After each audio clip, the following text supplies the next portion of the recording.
Hello Lolas, I am back with Miss Gabigail. Actually, this is Lizzie Pooh. You guys know this is Miss Lizzie Pooh. Say hey everybody. Say I'm Miss Lizzie Pooh. Oh my God, what is going on with this focus, honey? This camera going in and out, in and out. I hate when my cameras start to do that. Anyway, nevertheless, this is Miss Lizzie Pooh. She is the Gabigail by Claire Tellum. Guys, if you're watching this video, make sure that you are subscribed. Make sure that you give this video a thumbs up. Make sure that you share all of my videos that you like with your friends and family, social media, and all that great stuff. That is the biggest way that you can support a channel. Anywho, she is a lifelike doll. She's partially silicone, and so she's a cloth body, just like a reborn, but she has silicone arms, legs, and head. Anyway, I just wanted to pop in as I was thinking that about today, my journey is that I have to go out, and I really don't want to go out. I don't feel like it. I am a homebody, which is how I became so invested in being a YouTuber and being on social media. Is because I like to be home. So when I'm not working, when I'm not doing events and activities with my children, I am at home. So why not interact online? And I was thinking to myself, I'm like, am I socially awkward though? Because I know a lot of us that are in the community were either socially awkward or just, some people have disabilities, some people, are just regular normal people, just, enjoy the hobby and want to connect with people that enjoy the same hobby. I was also thinking today as well that I love, I just been thinking about the hobby and just what I'm gonna do from here, and basically kind of like, why am I still here, and all these great things. I just kind of brainstorm, and every now and then I kind of look at myself and see what I want to do just with my whole life, career wise, family, hobby, everything. And it just came to the point where I was just thinking about this, and I was thinking, man, a lot has changed since I started doing videos and since I started getting involved. And when I first came, I was just mostly Facebook. Then I became YouTube, and then I was just Facebook, YouTube. Then I started wanting to go to doll shows and doll meetups. And I mean, this hobby has taken me in so many avenues, and it's also it's crazy as it may sound, has made me grow as an individual. I've traveled places I would have never traveled by myself if it wasn't for the hobby. I got on my first plane just so that I can go to the Rose Doll Show a couple of years back, and it was an interesting experience. And then I again flew to Utah. I flew to Denver, Colorado, then I flew to Utah. I've taken trips to like Orlando, and then this year Atlanta, all by myself, driving by myself, when I'm one of those people that barely want to cross the bridge by myself in my own town. So it's taken me to places. I also was very tight with money. I would not spend no money on myself or do anything for myself. Everything was for my children. If you want to know how petty and how bad it was, I remember when my kids were little, I could never eat the last bite of my food because I always was like, oh, I had to save that for so-and-so, because they, my kids, they always like to eat the last of whatever I'm eating, because I never finish my food usually, and they usually do it. So even when I would go out, it would always feel almost awkward to eat the last bit of food. I know that's a little quirky thing in there, something that I remember one day noticing that I was doing that. But it has, oh, and then the biggest thing, I was always, saying no. A lot of artists was like, you have a good eye for color. I think you would do great at painting, etc. And I'm like, I've never painted anything in my life other than a few walls, which I kind of hated doing that. And I really never thought that I would even try my hand at painting, and I did.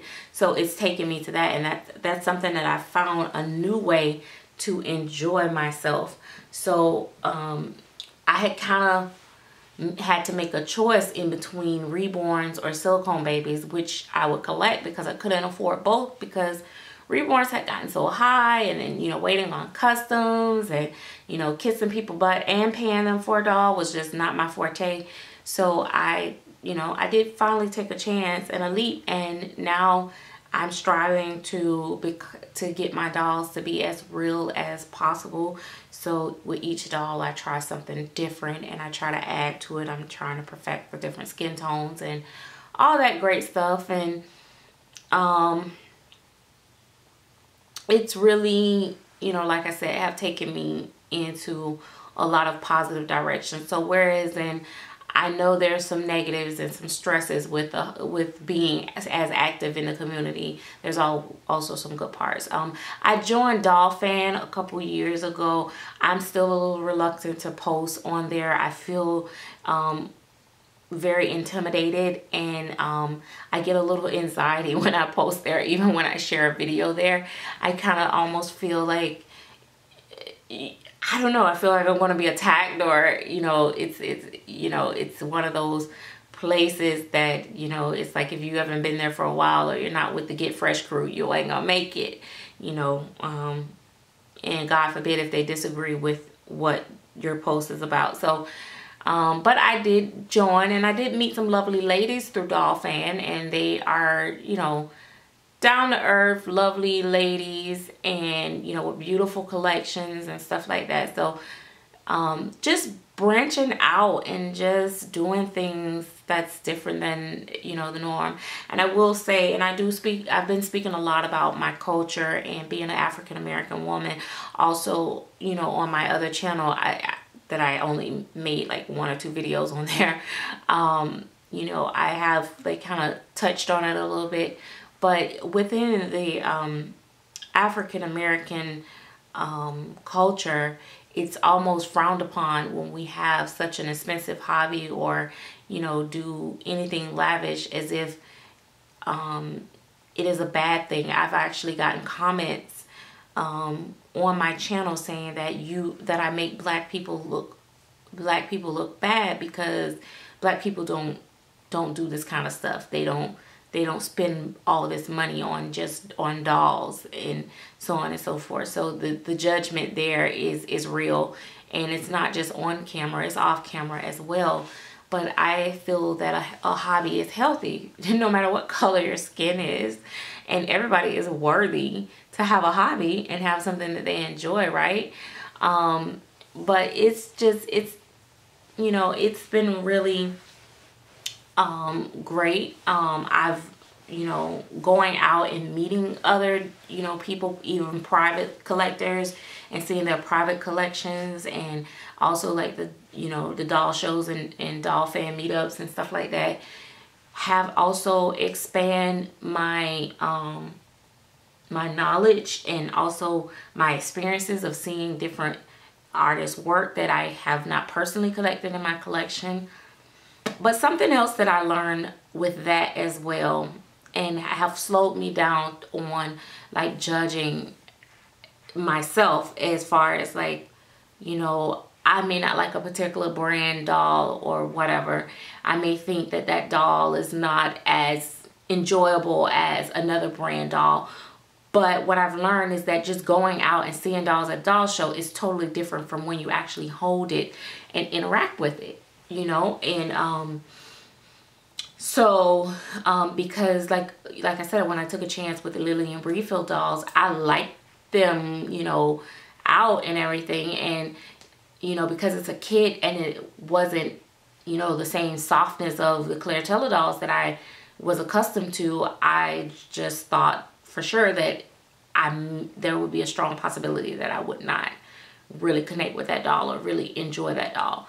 But Puck Santana is like my favorite, and he's not like rigid stiff, but he isn't as soft and cuddly as one of Claire Taylor other dolls, or Claire Taylor dolls, which that you know, like I said, he's poured by Claire Taylor, but he's sculpted by Lillian Brieville. So, but it opened my eyes that I do like other sculptors' work and stuff. And I'm looking, it's a lot of, you know, new kits and sculpts coming out. But I've also learned not to be so fast and quick to jump on things and to take my time. And then I'm also trying, like I said before, to stop being a trader and being a collector where I just trade out dolls to get other dolls.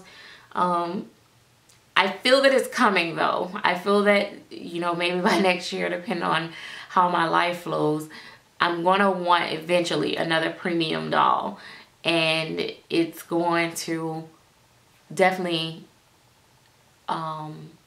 mean that I am going to have to sell a doll or something to get another doll. But I don't know. It just depends on how, you know, my life go financially, and, you know, if Big Daddy decide that he want to sponsor me. Girl, what?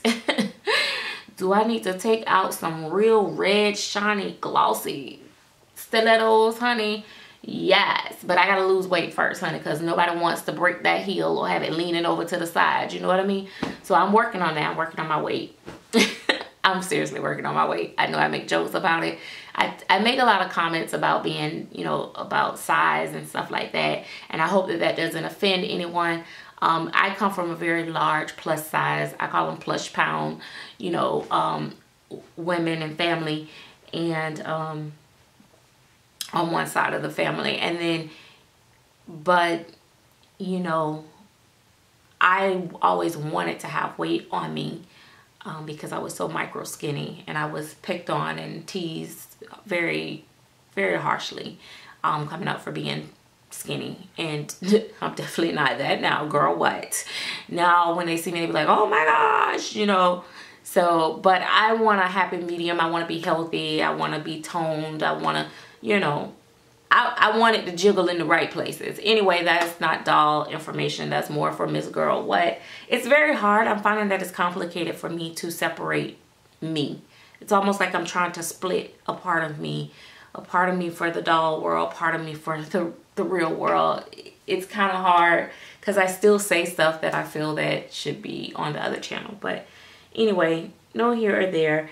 I'm really enjoying my collection at this time. And guys, once you get to that point where you just feel content, like you still crave dolls, I still want something new, I still want something fresh, I still look at box openers and go, oh my gosh, I wish I had a new baby. But at the same time, within a few seconds that pass, and I'm just like, whoa, you know, I have a great collection here. And it feels really good to feel, you know, feel pretty content that what if I'm not ever able to buy another premium doll? I have to start exploring other options and what's the next best thing. And that's where I'm at with that. And so with that being said, I am still looking at Nova by Lillian Brieville. I'm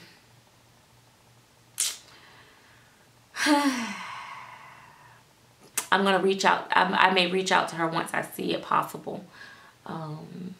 But yeah, it's like I said, it's a very, very good thing. So anyway, I've kind of rambled and went on, and I'm gonna go ahead and end this video now. But thanks guys for watching. I really appreciate you guys for supporting me throughout all my channels, those that do.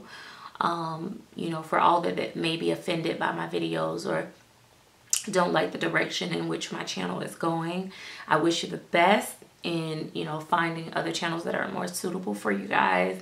You know, the more the merrier that join and enjoy. Of course, I love that. However, I understand how it is because there are some channels that I absolutely cannot watch. So I know how it feels. So I'm okay with that. But again, guys, I do appreciate the ones that do stick around and support me through my roller coasters and my manic behaviors at times. So to all, have a great day. Be great.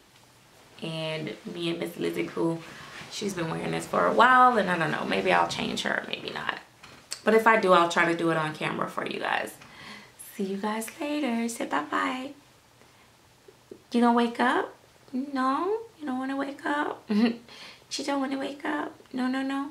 Okay. All right, guys.